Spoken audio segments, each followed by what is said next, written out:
பகவத்கீதை 2:51 2:51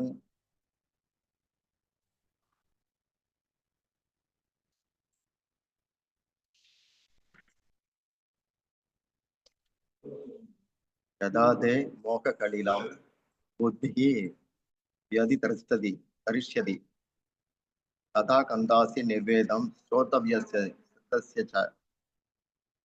உனது புத்தியானது எப்போது மோகம் எனும் தகதியை கடக்கிறதோ அப்போது நீ கேட்டது கேட்கப் போவது இவற்றிலிருந்து நடுத்தரம் அடைவாய்.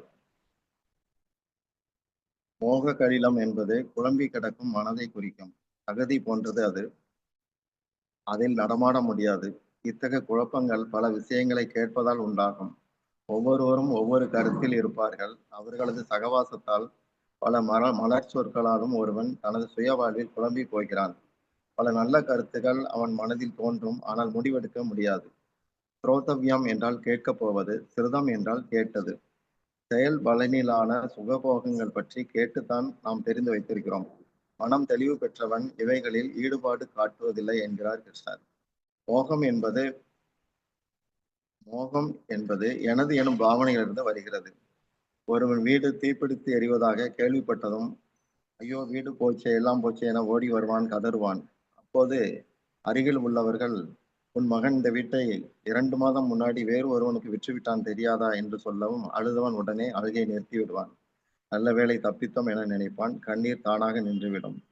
வீடு எரிந்து கொண்டிருக்கிறது, ஆனால் அழுகை வரவில்லை.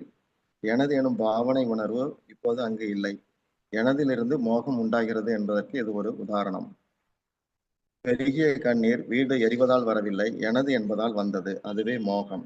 மோகம்தான் நம்மை எரிக்கிறது, கவலைப்பட வைக்கிறது, துக்கம் தருகிறது, சிரிக்க வைக்கிறது. மோகத்தின் குணம் தனது அல்லாததுகளை தனது என பாவிப்பது. உண்மையில் என்னுடையது என எதுவும் கிடையாது. வீடு எப்படி என்னுடையதாகும்? அப்படி என்றால் வீட்டை விட்டு மரணம் அடைய நமக்கு வாய்ப்பே இல்லை. இப்படி நான் என்பதை சுற்றி எனது எனும் பெரிய வலை உண்டு. எனவே மோகம் கனத்த இருள் எனப்படுகிறது. இது புரிபட கொஞ்சம் கஷ்டம். எனது என்பது மோகம், எனதல்ல என்பதும் மோகம்தான். பகவானுடையது என்பது மட்டுமே விவேகம். வெறுப்பில் எனது என மோகம் வரும், வெறுப்பில் எனதல்ல என்ற மோகம் வரும். மோக இருள் பற்றி கொஞ்சம் யோசிக்கலாம். ஒருவன் சாமியாராக வீட்டை விட்டு ஓடிவிடலாம். உண்மையில் வீட்டுக்கு சாமியார் மீது எந்த மோகமும் கிடையாது. அவன் ஓடினால் என்ன, ஓடாவிட்டால் என்ன, வீடு பத்திரமாகத்தான் இருக்கும். ஆனால் ஓடியவனுக்கு வீடுதான் கூட வரவில்லையே தவிர வீட்டின் மீதான மோகம் அவனுக்குள் மறைந்து இருக்கும். அது பொது வடிவம் எடுக்கும். மோகம் புது புது ஏற்பாடுகளை செய்யும். மரத்தடியில் ஒருவன் தொடர்ந்து பிச்சை எடுக்கிறான். ஒரு நாள் பிச்சை எடுக்க வரும்போது அந்த மரத்தடியில் வேறு ஒருவன் பிச்சை எடுக்க வந்தால் அவனுக்கு கோபம் வரும். அது என் மரத்தடி என கோபப்படுவான். இப்படியாக எல்லோருக்கும் மோகம் உண்டு. ஒருவன் 5 ரூபாய் திருடுகிறான், மற்றவர் 50 லட்சம் திருடுகிறான்.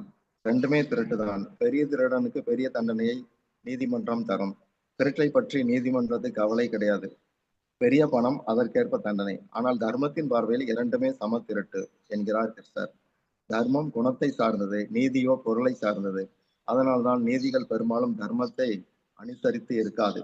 செய்யப்பட்ட திருட்டு உலகுக்கு தெரிகிறது. ஆனால் மனதில் இன்னும் செய்யப்படாத செயல் வடிவம் ஆகாத பல திருட்டுகள் திட்டமிடப்பட்ட வடிவில் மறைந்து கிடக்கும். அது பரமாத்மாவுக்கு மட்டுமே வெளிச்சம். செயலின் தொடர்பு உலகுடன், செயலால் உலகுடன் நமக்கு சம்பந்தம் பகவானுடனோ பாவனையில் தான். மோகம் என்பது தூக்கம், அதை விடணும் என்கிறார். வைராக்கியம் அதை அந்த மோக தூக்கத்திலிருந்து ஒருவனை எழுப்பும் என்பது கருத்து. ஹரே கிருஷ்ணா. நிரந்தராசிரி ஸ்ரீமத் பகவத்கீதா ஜெய்.